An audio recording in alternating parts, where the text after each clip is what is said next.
Hey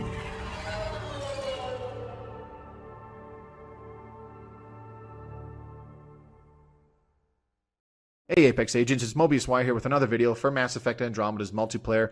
Today's video is another character build guide, and we're taking a look at a certain build for the Human Soldier. Now, the Human Soldier themselves are very they're very adaptable characters. You can build them in a complete multitude of manners. You can build them for heavy focus on frag grenade and concussive shot and max out power damage. You can build them as melee characters, or you can build them weapon centric, and even then you can build them in different fashions for how you want to focus on their gunplay. So the build that I am setting up here is very adaptable itself. You can use a very big multitude of weapons, specifically automatic weapons on this character setup. Me personally, I like using the Thokin. I've only got this thing at grade 1, but I really like using the Thokin. The combination of the combat passives on the Human Soldier as well as the turbocharge ability really make the Thokin shine, and it absolutely takes down baddies really fast on gold difficulties.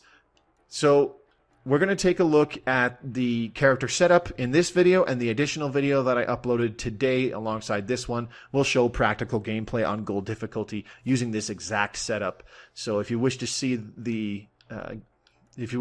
this Human Soldier setup in action, just follow the link in the description below to a game on gold difficulty using this exact setup. Now, with that being said, let's just jump right into the skill tree. So turbocharge is the first skill that you want to level up when you are leveling up your Human Soldiers, if you're focusing on gunplay. I took this all the way to 6, obviously. For rank 4, I went with the extra recharge speed. Duration is very arguable to go for. It gives you an extra 4 seconds duration, lending a total of 12-second duration on turbocharge. I can totally understand why people prefer this. I much prefer the recharge speed because most of the time you're just gunning down mooks and stuff like that anyways. I don't need the extra half a magazine or magazine to shoot the Thokin with the turbocharge capability. Instead, I want my turbocharge active as much as possible so that I can pop it. Like most of the time when I round a corner, I want to be able to pop it and gun down a mook in about 2 seconds as opposed to, 3 or 4 seconds without the turbocharge ability active. So that's why I much prefer having the additional recharge speed. For rank 5, I went with the extra gun damage and gun force bonuses. Just the additional gun damage really helps amp up the DPS of whatever gun you're using. I much prefer it over the extra accuracy and stability, which is obviously not a bad choice because it really helps tighten the spread of the bullets being fired, especially on automatic weapons when you cast your turbocharge. And the extra gun stability helps you control the recoil a hell of a lot better. But I would really only put this on myself if I was using something with really bad kick, like one of the automatic sniper rifles, or say a Revenant assault rifle, something like that. So I just much prefer the extra DPS that is offered by the additional gun damage bonus at rank 5. And at rank 6, I went with Supercharge to increase the rate of fire by another 20% and still increase the clip size by 20%. This is my preference over the Dump Heat, which gives you plus 80% clip size bonus. So this almost doubles your magazine. With the base magazine bonus from Turbocharge at rank 1, the Dump Heat would essentially give you twice the size of your normal magazine. Obviously, this is a pretty killer choice to go with, but I only really think it's worth it if you go with the duration upgrade at rank 4. If you are using really large magazine guns like the Soned machine gun, or if you're doing something goofy with a single-shot sniper rifle like the Widow or the Ashare and want a 2-shot sniper rifle when you pop turbocharge just for funsies. I like the extra rate of fire bonus from the Supercharge upgrade, basically adding more DPS to whatever gun you're using. This makes just about any gun in the game really capable. When you pop that turbocharge, you can really take down a bad guy very quickly with just about any gun. Concussive shot. I only took this to rank 4. It's strictly for utility purposes. This is one of the last skills that I upgraded. I believe it was actually the 4th one. And I went with the recharge speed at rank 4. The repeat concussion, which causes you to have 5 power cells by default, and you can use a concussive shot on demand. You just have to make sure you have power cells. It's extremely handy. I do like it, but I dislike how it simply gives you increased reliance on visiting ammo boxes frequently, because if you use that concussive shot really often throughout a wave, which you will, or which I do anyways, then you're just forced to spend more time visiting ammo boxes to refill your power cells, to refill your ammo. And time spent running to an ammo box is not time spent shooting, killing things. That's just my philosophy. I much prefer going with just the additional recharge speed to try and reduce the recharge time on concussive shot as much as possible, taking off several much needed seconds on concussive shot, and then just saving it for clutch moments such as I have to knock down this mook in front of me so that I can run past him unscathed without getting taken down. Frag grenade, this was the last skill that I fully upgraded because it's strictly for utility purposes. Took it all the way to 6, did the extra direct damage at rank 4 to attack on an even more damage on top of the already 1,000 points of damage being dealt. So even more damage, another 300 points of damage. Extra grenade capacity to again reduce my reliance on visiting ammo packs to make sure I am at full fighting capacity. And for rank 6, I did anti-armor, plus 75% damage versus armor, because there's a lot of big bad bosses that have armor, namely the Hydra and the Fiend, but also the outlaw factions themselves. They have a lot of sub-bosses that have armor, and it's really nice being able to take them down, especially things like those stupid berserkers and pariahs, because they're extremely annoying to deal with. So this is largely for utility. You can chuck 2 or 3 frag grenades in an area, help clear out a room, or stagger a bunch of mooks so that you can then gun them down with whatever weapon you're using. Now, Munitions Training. This is a really awesome combat passive, in my personal opinion. It's one of the best in the game. I took this all the way to rank 6 so that I can maximize the effectiveness of my gunplay. Rank 4, I obviously went with weapon training for the extra weapon damage. Rank 5, I went with weapon efficiency to decrease the reload speed, increase the clip size, as well as increase my spare ammo that I'm taking with me all over the place. Again, reducing my reliance on visiting ammo packs with the additional spare ammo, as well as giving me a bigger clip size, combined with the fact that turbocharge gives you a bigger clip size when you activate it. So this can give you a lot of shots to play with when you pop turbocharge on whatever gun you're using. And for rank 6, I like the sustained fire evolution on a setup like this, especially if you're using automatic weapons. If you're not using automatic weapons on this, I don't really recommend it. Definitely want to go with something like precision, which increases the overall weapon accuracy and stability, as well as increases the weak point damage bonus or headshot damage bonus when you shoot an enemy in the right spot.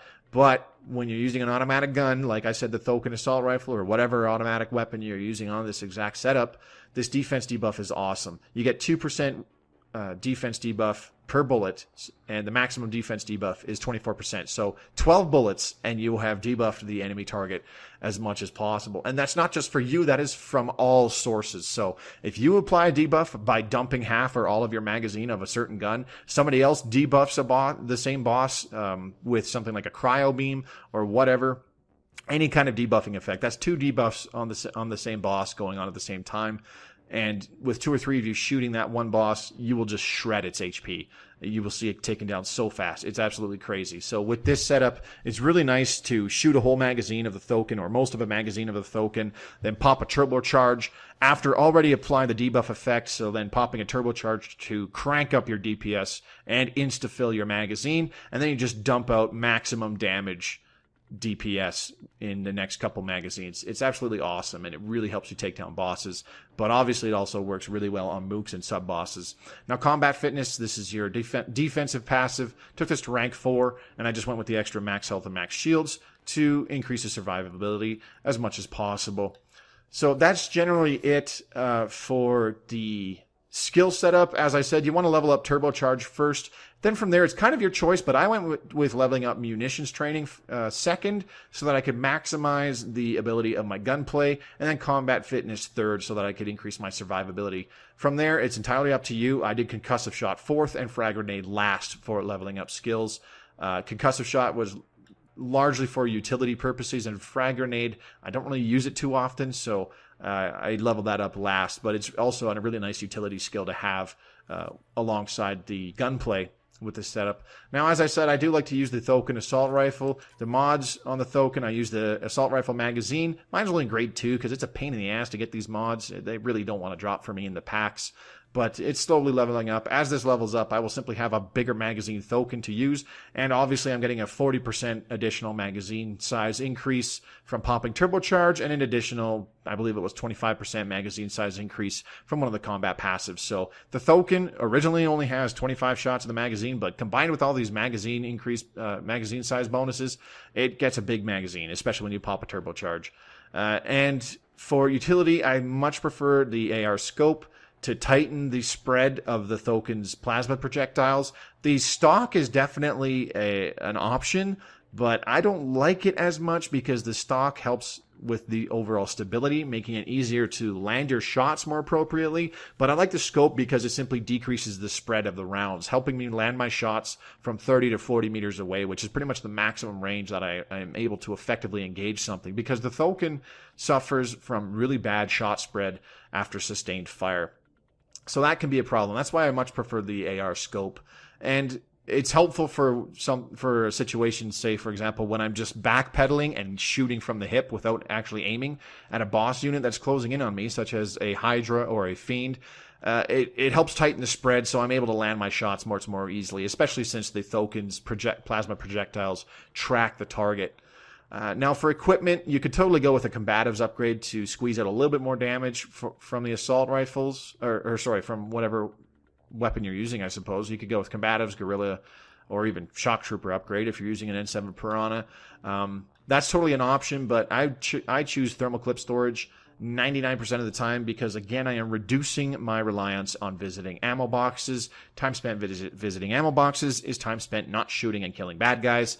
So I want to reduce that as much as possible by giving myself a lot more spare ammo. This combined with the passive spare ammo bonus in the combat passive, the munitions training, gives you a lot of ammunition to play with, gives you a lot of magazines of Thokin, basically. And for consumables, pretty obvious choices here. You've got an assault rifle ray lamp and your choice of ammunition. I prefer disruptor or incendiary ammo to help with dealing with certain defenses like armor or shields, respectively. Incendiary ammo being great against armor and disruptor ammo being great against shields. Cryo ammo is definitely a thing that you can equip because it still increases your weapon damage, and cryo combos can be very, very useful.